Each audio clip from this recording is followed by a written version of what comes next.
But nothing will give you the same insight as running your own trading program, bringing those products directly back into your ecosystem and seeing those physical products, after they've been used by the consumer. It's the e-commerce master plan podcast, here to help you solve your marketing problems and grow your e-commerce business. Cutting through the hype to bring you inspiration and advice from the e-commerce sector and beyond. Here's your host, Chloe Thomas. Hello and welcome. It's great to have you here. So it's been a while since we've talked fashion on the podcast. So to make up for that, I have an amazing guest who has done some phenomenal jobs in the fashion space, from high fashion to fast fashion. She'll be sharing some of her insight from that, as well as getting into the problem of what happens to the clothes after you sell them. And we'll be talking about why you are very soon going to need to start caring about that and some of the ways in which you can start dealing with that, both to do the right thing for the planet and to benefit your business. So lots of interesting things coming up in the episode, including, if you listen right to the end, which you really should, you'll get my guest's top tips, which are particularly good today. Wide leg jeans, chunky footwear, shirts missing the bottom half, and flip phones. There's no doubt the 90s are back in fashion, but that doesn't mean you have to create marketing campaigns like it's the last century. Are you craving a more data-driven, AI-powered approach to your marketing? Looking for a way to easily create campaigns based on what you're seeing in customer behaviour? You may be promoting throwback products, but you need innovative marketing automation. Bring your modern marketing vision to life with Bloomreach. Learn more about Bloomreach. Visit ecmp.info/Bloomreach. That's ecmp.info/BLOOMREACH. Just visit ecmp.info/Bloomreach today to learn more. And now to introduce today's special guest. Zoe Rowswell is the co-founder of Turn Eco and has some amazing fashion e-commerce credentials. Zoe was Director of E-commerce for Urban Outfitters, Global Director of E-commerce and Omnichannel at Jimmy Choo, and she rose from Assistant Merchandiser to Head of Online Trading during 14 years at Topshop. Wow. Hello, Zoe.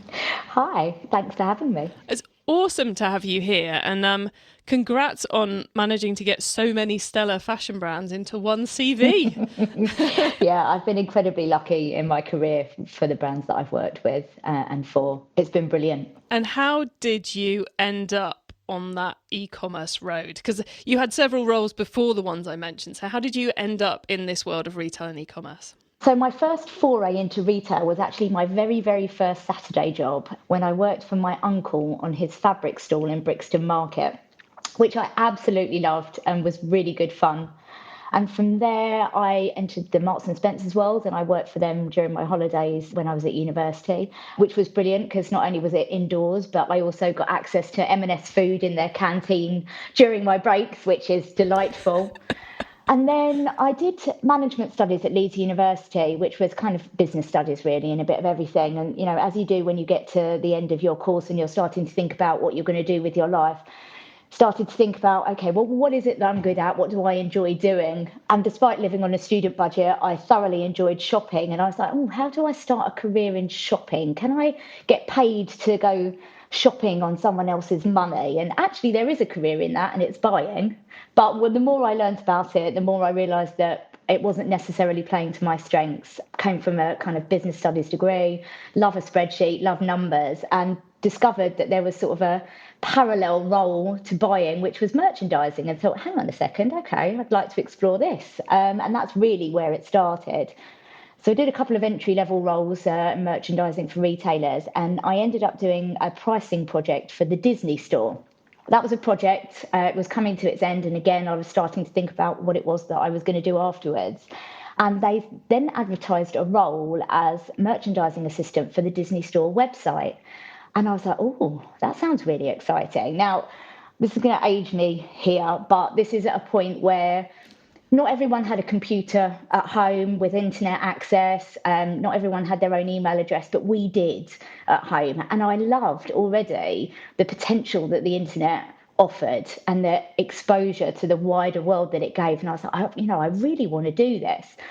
So I applied for the role and got it. And that was where my love affair with e-commerce started. And it really went from there. So I worked on the Disney Store website for a short while.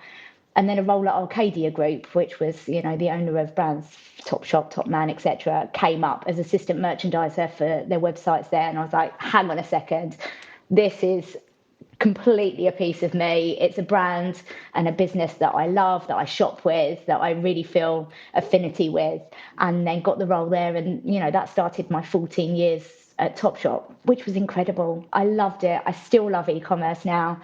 When I started at Topshop, there were two of us. I was assistant merchandiser and there was a digital marketing manager. And when I left, there were 50, spanning everything from content and analytics, to CRM. It was truly an incredible journey. The constant growth and new learning opportunities and new channels and new things to trial. And then once we started with analytics and really being able to test things and understand how customers reacted to it, it was amazing. It's kind of mad, isn't it? Because you think now there's huge opportunity to do things in e-commerce, but thinking back that 20 years to when we both really got stuck in, it's just the potential back then was amazing. I'm always getting teary-eyed thinking about it. It was so much fun. It was so much fun. I mean, and it still is because, it's constantly evolving. And that's what I love about it. I love the space. I still, love the internet and the potential and the opportunity. Still happy to be working in this environment in even in the shape that we are today, which is slightly different, but still in that digital retail e-commerce world. So given your in-depth from many angles understanding of the e-commerce space, especially in the fashion space, if you were brand side right now and if you were head of online trading at Jimmy Choo or director of e-commerce at Urban Outfitters still at this precise moment in time, looking to the future, how would you be pivoting the activities of the brand for success over the next, let's say, 3 to 5 years? Because it's a very different world now to what it was a couple of years ago or even 10 years ago. So what would be your big focus at the moment for future success? I would have to say it's circularity and sustainability. Awareness of the climate crisis has driven this massive shift in consumer behaviour. They're demanding more from the brands and the retailers that they buy from. The rise of resale and rental and repairs, you have to take notice of that and you have to be thinking as a brand or a retailer, what does that mean for my business? How do I embed those programs into my business and how do I really leverage that opportunity to grow my business in this fast growing space? So that's where I'd focus. It almost feels at the moment, and weirdly, it didn't feel like this for me in 2022, but it does in 2023, is that we're just at that point where the big question of how do we integrate the full circularity, the post-purchase circularity, the whole of sustainability into a retail brand, it's very similar to the questions people are asking 20 years ago of how do we add internet? They're going, like the boss goes, I don't believe in the internet, or the boss goes, we must have a website, and you're all going, why? Yeah. It feels like we're at that same exciting beginning of the journey, like it's really starting to gather some impetus at the moment. Is that how you're finding it? I 100% agree with you. I think my co-founder Kate and I talk about this quite a lot, that, when we first started in e-commerce and when I first started at Topshop, I used to have to beg the buyers for samples to put on the website to photograph, and they'd be like, oh no, so-and-so's borrowed that for PR, and no, so-and-so's wearing that to a party tonight. There just generally wasn't a kind of real belief, I guess, or an understanding of the opportunity. It was seen as a distraction from the core business, from their day-to-day business, and not necessarily seen as profitable. And I believe in the same way as you've explained, that circularity and sustainability is viewed in the same way today. So it seems hard, right? It's all these big words, these new revenue opportunities, these new models. It seems hard and overwhelming. And as a result, lots of people are just not doing anything right now because that change just feels like it's a step too far, and they don't necessarily see the opportunity long term that this can deliver for them. I think kind of one of those reasons is because people get a bit hung up on the terms. So, what isn't circularity grinding up plastic and turning it into new plastic things? It's like, not quite. There's a bit more to it than that.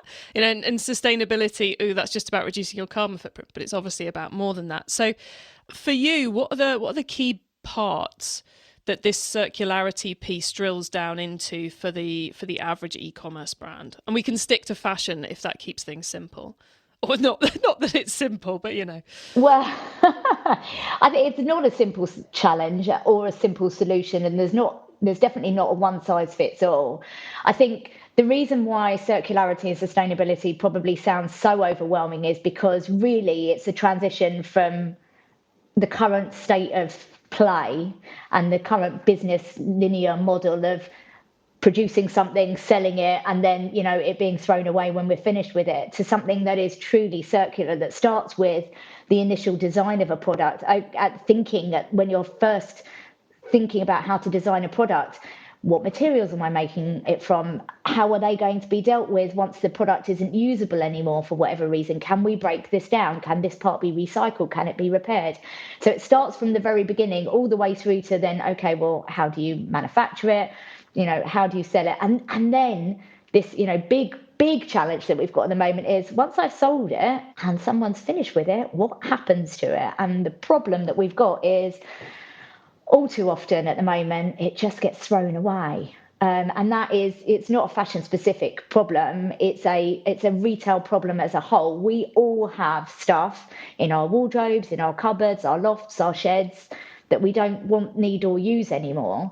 But as a consumer, if you want to do something, the responsible thing with it, there's not often that many easy choices. So you can recycle if it's easy to recycle it, but quite often you're not entirely sure whether it's possible or not. You might want to repair something, but again, trying to find someone that can repair the switch on your kettle or, your curtains isn't that easy. You can resell it yourself via an eBay or a Depop or Vinted, but not everyone wants to be a seller, right? There's a lot of heavy lifting that's involved in that. And you're also not guaranteed to sell your product at the end of it either. So what do you do? And what role do retailers play now in helping consumers do that part of the journey? How much responsibility do they take for the product that they've sold that is then now out there in the world that needs to be dealt with and still more often than not has a lot of value that they can recapture?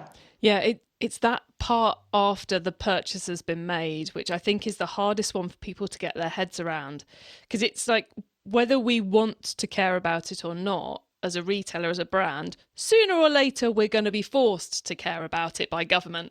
The legislation is coming, the consumer pressure is coming, and partly it's about selling the right product to the right person in the first place, but it's also about enabling the custom. He's kind of like, I often, in my head, it often visualizes as all these products on bungee ropes, kind of like imaginary bungee ropes going out to the customer, and trying to keep track of them and work out where they're going. But it's less of a individual items and more of a ethos perspective. And it feels like there's a lot of brands going, oh, we'll just let Vinted deal with that. But if we can bring it back into our own brand, that gives us a bit more control. If we're encouraging our customers to send it back for repair, for recycling, for whatever else, it gives us a lot more control over our brand than our brand suddenly becoming at a completely different price point on Vinted or Depop or whatever than it is when it's on our website. So would you say brands should be trying to bring their product back in from their customers? Absolutely. 100% believe that there is huge opportunity for the brands and retailers to own their circularity programs directly. So, we talked a little bit about, the rise of secondhand, and that's the fastest growing sector of retail at the moment. Well, if you're a brand or a retailer, the chances are that your products are being sold in the secondary markets already somewhere else. You're just not involved in that at all. So you have no control over the quality of the product, the pricing of the product, your brand integrity, and where the products are being sold, how they're being sold and photographed. the second-hand customer is buying your product second-hand elsewhere, so that revenue opportunity is being realized by someone else. So there is huge opportunity for brands and retailers to recognize that this is a fast-growing and important space for them to play in, but they have to take ownership if they really want to realise the true potential long term. Because what we're seeing at the moment is a lot of outsourcing, a lot of peer-to-peer resale enablement. But that still puts the onus on the consumer. It's a bit of a nod to sustainability and circularity. It's, we know we need to do something in this space, but we're not quite ready to take on ownership ourselves yet, so let's just let someone else deal with the problem. But outsourcing isn't a long-term strategy if you really want to grasp that opportunity, which is there for the taking. It feels like there's two parts to this here. One is the avoidance of the negative side of your products ending up in landfill when they still have use in them, I suppose. They, ending up in the wrong place eventually. There's that negative side to it. Then there's the side where you might end up missing out on the positive side of getting involved with the second-hand recycling, etc., of your own clothing, which is that market's growing. And if that market's growing, the amount of new stock you're going to be selling is going to start reducing. So for the long-term 5 to 10 year strategy, you need to start playing both sides of the coin, I suppose, as a trader, as a merchandiser, as a retailer. Is that how you're seeing things for the future? Yeah, absolutely. So I think there's a number of benefits, and opportunities that we are talking to retailers about. It's interesting because you'll talk to some retailers and they are, they want to own these programs. They want to run a trade-in program and then potentially run a resale program or donate it or recycle that product. But the reason for doing that is because it's the right thing to do, because they want to take responsibility for the product that they're putting out there in the world in the first place and ensuring that it doesn't go to landfill.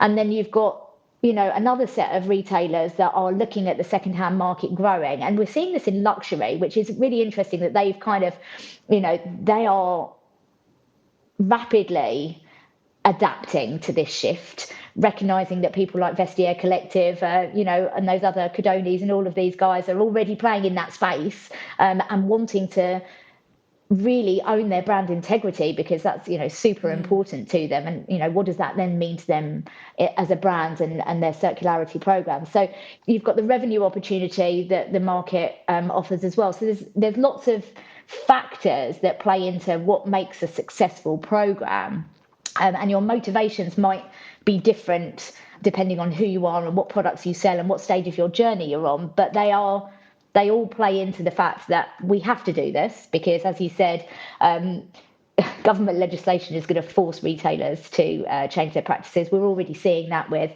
extended producer responsibilities, the EU Circular Economy Directive. All of this change in legislation is really going to make this imperative. You have to think about this and what this means to you as your business. And in order to grow long term, you need to think about how that secondary market is going to impact your market for new. We're working with a children's wear brand at the moment who are running a really successful buyback and resale program and have actively gone out there and said, we want secondhand to be 25% of our business, and we want it to actively displace the sale of new products because the world just simply doesn't have enough resources to continue on its current path of new. So we have to make more of what we've got already. Yeah, I think we're only going to hear of more and more brands doing that. We should mention at this point that you have your business, Turn Eco, is solving this the most difficult part of this process for retailers. So I want to ask you a couple of questions about what happens after you get the stock back in. What do you actually do with it? But tell us a little bit about how Turn Eco is helping retailers to easily start this buyback process. We obviously come from a digital and e-commerce background. A couple of years ago, Kate and I were working for different retailers. We'd actually met at Topshop and ran the digital team there for a number of years and really enjoyed working together. Both left Topshop and went on to other contract roles, but had always stayed in contact and were talking about what we were seeing in the market, talking about the rise of secondhand and thinking, no one was doing that particularly well, a bit like when we started in e-commerce to begin with, and, wanting to do something better with our skills and experience because we didn't feel that great about our fast fashion background. And so we actually launched our own digital consultancy at the end of 2019, and we wanted to focus specifically on sustainable retail and helping brands and retailers on that journey. And as we kind of learned more around what was going on in the marketplace and the challenges that retailers were facing, the more we got excited about the space, and really kind of the more that we saw that there was a gap where the opportunity for retailers to take ownership. How can they enter this market? How can they take ownership of that growth opportunity themselves? And recognizing that, as I said, the current solutions out there are predominantly focused on outsourcing to a third party, and thinking, right, how do we help them on this journey? Where do we start? And really, that's where the premise of Turn was born. Turn is a sustainable retail tech solution. It enables and automates trade-in for retailers. So it allows retailers to launch their own trade-in or buyback program, automating and enabling data capture throughout the whole process. And the reason why we started with trade-in or buyback or take-back is because whatever you want to do with product in the circular economy, whether you want to resell that yourself or directly or via a third-party market, whether you want to upcycle or recycle or donate, you first have to find a way to systematically bring back the products that you've previously sold, and trade-in is that way to do that. So trade-in enables your customers to exchange their previously purchased goods for store credit. And so really, that's where we started. So our launch product is a trade-in app for the Shopify e-commerce platform. But the ambition is much bigger. But I love one of the reasons I invited you to come on the show was because I love the fact that the Turn Eco app does the most difficult bit of the process, which is collate the data on each unit and then tie it to SKUs and your normal data. So then the brand is in the position to go and deal with the incentivization and the communication with the consumer, which then puts the brand in the position to go, right, we've got good data on what's coming in. Now we can make decisions at scale on what we actually do with it. So this enables a huge brand to have hundreds of units coming back in a day or a week and process them effectively in whatever way they're going to process it. So you mentioned about recycling, resale on your own platform, resale on other platforms. Are there any other kind of fascinating ways you've seen the brands you're working with start to deal with or utilize that stock that's coming back in? Resale is the predominant focus for the majority of the retailers that we're talking to, mostly because of the revenue opportunity that resale offers. But what I think is really interesting is that we're having conversations with a number of retailers that aren't necessarily sure what they're going to do with the product when they get it back. They want to launch a trade-in program. They want to start to see what comes back, what condition it's in, what types of products they get back, the age of the product, and then build their circularity programs from there based on actual data and actual insight of what they get back. And I think the data element of what we're doing is hugely important for a number of factors. First of all, because at the moment, as a retailer, once you've sold a product, unless someone returns it because it's faulty or damaged or they don't like it anymore, once it's gone, it's gone. You don't know anything about it anymore. And, you might do wearer trials and, kind of tests when you're producing products initially, but nothing will give you the same insight as running your own trade-in program, bringing those products directly back into your ecosystem and seeing those physical products, after they've been used by the consumer. How long have they used them? What does the wear and tear look like? Do you get particular products back after a particular period of time? How do you feed that data and that insight back into your product design and development so that you make better products, more durable products moving forward that can then be reused and resold a number of times, that then gives you a bigger revenue opportunity? But I think the other thing as well that you touched upon is, there are trade-in services or take-back services at the moment. They're very manual. So, for example, many stores have got box that you just go into store and you dump a load of products in a box. Or, you can have a digital version where you request a bag, you pack up a bag and you send it off to a third party. But they're blind, so no one knows before they start unpacking that box or receive that envelope what's in it. Then you have to start the heavy lifting of, exactly what is this product? What do I know about it? Okay, I need to decide what color it is, what fabrication it is. Is it a polo shirt or is it a long sleeve shirt, etc.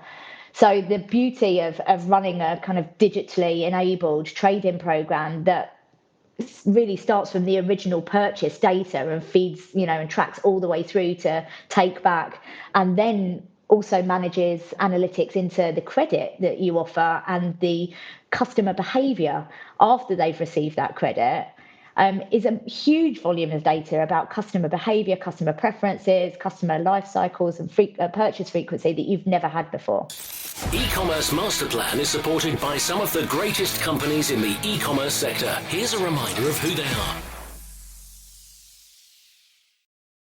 Wide-leg jeans, chunky footwear, shirts missing the bottom half, and flip phones. There's no doubt the 90s are back in fashion, but that doesn't mean you have to create marketing campaigns like it's the last century. Are you craving a more data-driven, AI-powered approach to your marketing? Looking for a way to easily create campaigns based on what you're seeing in customer behaviour? You may be promoting throwback products, but you need innovative marketing automation. Bring your modern marketing vision to life with Bloomreach. Learn more about Bloomreach. Visit ecmp.info/Bloomreach. That's ecmp.info/BLOOMREACH. Just visit ecmp.info/Bloomreach today to learn more. Do you have stock in your warehouse you desperately need to turn back into cash? Do you want to know how you can sell more stock at full price? Do you want to leverage your stock to improve your profit, cash flow, and environmental impact? Then it's time to get your free ticket to our brand new virtual event. This time, we're tackling the problem of overstocks, both how to avoid them and how to clear them. Just use our short link ecmp.info/summit to get your free ticket. And to answer the number one most asked question, will replays be available, Chloe? Why, yes, replays will be available to everyone who has signed up. So sign up and then you can watch at your convenience. Just use our short link ecmp.info/summit to get your free ticket. That's ecmp, short for e-commerce master plan.info/summit to get your free ticket today. It's time for the top tips round. Okay, so he's already got our heads spinning on the possibilities of what happens to our products after we sell them and how we can do that. Whilst your heads continue spinning, we're going to hopefully not speed that spin up too much. I think my metaphor's dying, but we're going to go into the top tips. And I love this section because it gives me and our listeners some really quick ideas for taking our businesses to the next level. So Zoe, are you ready for these? Yes, I think so. Cool. Well, we'll start with the book top tip. If everyone listening to this podcast agreed to take Friday off and read a book to make their business better, which book would you recommend? So I try and read every night before I go to bed to kind of wind down. That's my relaxation. So I don't tend to read a huge amount of business books. I tend to read fiction just to, for that kind of release. But having said that, there are two books I'd recommend if I can be cheeky and recommend two. The first is Shoe Dog by Phil Knight, who's the founder of Nike.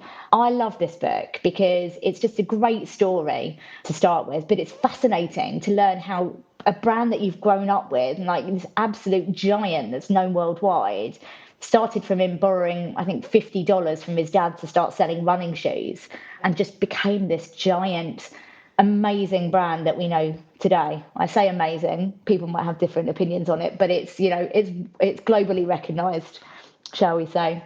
The other book that I'd recommend is The Waste-Free World by Ron Gonen. This is a great book because if you want to learn more about how the world got into this mess in the first place, the climate crisis, the overconsumption, and why the circular economy is the way forward, you need to read this book. It's brilliant, it's insightful, and it's just a really, really interesting read. Excellent. I love both those recommendations and kind of the fact they're almost polar opposites if one was taking a cynical view of the first. That's true. But you know, it's yin and yang, right? There's balance. It is. And I'm loving both of those. A lot to be learned from them both. Okay, the traffic top tip. Which marketing method do you either prize above all others or think doesn't get the press it deserves? This was a really hard question because actually I believe in using multiple channels to drive the most effective traffic. But I think the trick really is to understand the role, the purpose and the strengths of each channel using data and analytics. I love data and analytics to guide your decision making and your messaging strategies, but then use them together to be, you know, specific and relevant to each customer in the most effective and efficient way. But definitely do not just blanket message every customer with every message on every channel. You need to really think about, you know, how each channel works effectively for you. I totally agree. Multi-channel is necessary. I also totally agree. Do not send the same thing for everything to everyone at the same time. That is not multi-channel. It's bad multi-channel, maybe. The tool top tip, maybe a collaboration tool, a social media plugin, a phone app, or just a way of working. Is there a cool little tool you use that makes you and your team more efficient from day to day? I don't know if this is a cool little tool, but I love Slack. Some people don't, but I just find it so easy to use. It just makes communication so much quicker than typing a full email to someone when just one sentence is going to do. And I love that it stops my email inbox becoming too clogged up because that really stresses me out. So yeah, Slack is my fave. Yeah, email is definitely not the way to manage a team. Whatever you're using other than it, whether it's Slack or Asana or something else, email is not the way to manage your team. No, and it requires a lot of brain power as well to really craft the email, properly. Think about the tone of voice and the wording that you're using. And, do I start by saying hi or, what's the, how do you sign it off? Just, sometimes a one-liner is all it needs. Indeed. The growth top tip. If you met someone today who's focused on growing their e-commerce business from 100 orders per month to 1,000, what would be your number one tip for them? This to me is a no-brainer, but unfortunately there's still so many retailers that don't do this and focus more on the bells and whistles and the shiny stuff. And my top tip on this is get your basics right. Get your navigation right. Have a good on-site search experience. Don't make people work too hard to find things because they're impatient and you'll lose them. And please, this is my pet peeve, don't have a really long navigation that users can't actually scroll to the bottom of. But think about what's your delivery and returns proposition? Is it clear to your customers? Is it competitive? Is it a good experience? Because if it's not, they're going to shop elsewhere. And above all, offer good customer service. Don't make it hard for your customers to contact you. Your customers are such a valuable resource for you. You should actively be seeking their feedback and then use that insight to make your business better. So not groundbreaking, but basic things that, that are really a great base and platform for you to build your business on from there. Not groundbreaking, but like you say, it's still amazing how many brands don't do it when it makes so much impact. Yeah, I lose count of the websites that I go to where the navigation is really hard and I can't find the products that I want, or the on-site search, I'm searching for a red top and it then just gives me everything that's red, whether it's a saucepan or or a duvet cover. And I'm like, you're not helping me here. And now I'm just leaving because I'm not happy with my experience. Thank you. Yeah, and so often the way in which new startups and new entrants steal a march on their old school competitors is by getting this stuff right. Because the technology's out there to make it so easy to do it well. So I'm loving that growth top tip. Thank you, Zoe. Before we say goodbye, could you please let the listeners who want to know how to start that buyback process, rather not resale, buyback process, know where they can find you and your business on the web and social media, please? Of course. So our website is www.turn.eco, and that is TERN.ECO.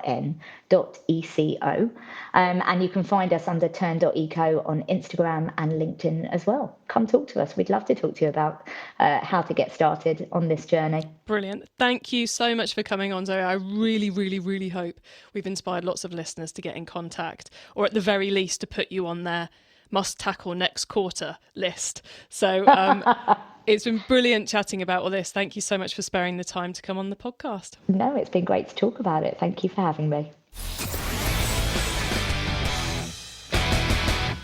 So a fascinating guest, really pleased we could get Zoe on, both due to her huge amount of experience in the world of e-commerce and fashion, and also due to her kind of clarity and the sense she brings to the fact that in the coming years, we're all going to have to start caring about what happens to our product after we've sold it. You can get your hands on the notes from today's show, including the top tips and links to what we've mentioned, as well as connecting to Zoe on LinkedIn and getting in contact with her company, Turn Eco. You can get all of that at ecommercemasterplan.com/podcast, or use the short link ecmp.info/ whatever the number of this episode is, and then you'll go straight to the correct page on the website. And once you get to the website, you can also add yourself to our email list so you don't miss out on any of the other things I share to help you improve your business. And if you liked this episode, then make sure you check out 2 other episodes we've done where I'm chatting to the founders of alternative solutions to the very same problem. In episode 372, I'm chatting with Oni app founder, Kalkadan Legesse, about her solution. And then I'm talking in episode 376 to new founder Ailing Byrne about another way of dealing with products in the secondhand space. Thank you so much for tuning into this and every episode that you do of the e-commerce masterplan podcast. I bring you a new interview every week because I want to inspire and help e-commerce business owners like you to succeed and thrive with your businesses, including progressing along the path to net zero. So if you know someone this show can help, please tell them to listen to the e-commerce masterplan podcast. I hope you have a great week, and don't forget to keep optimizing. Thank you for listening to the e-commerce masterplan podcast. Find out more at ecommercemasterplan.com/podcast. It's time to get your free ticket to our brand new virtual event. This time, we're tackling the problem of overstocks, both how to avoid them and how to clear them. So take control of your stock to improve profits, cash flow, and lower your carbon footprint. Just use our short link, ecmp.info/summit, to get your free ticket.